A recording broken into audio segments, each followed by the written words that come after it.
Hello friends, welcome back to the my new video guys and my YouTube channel. Today when we are going to talk about how can we delete guys our pin lock password in our Tecno mobile. Guys, you want to delete guys this pin lock password in your Tecno phone. So how can you delete today? I will show you in this video guys.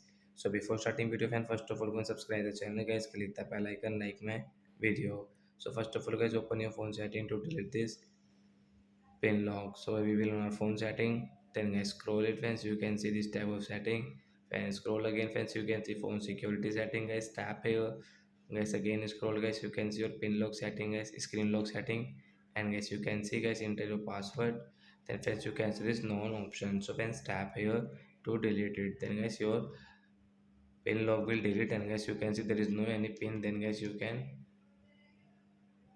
operate your phone without this pin lock password. So like that guys, you want to delete your pin lock, so you can delete in your Tecno phone.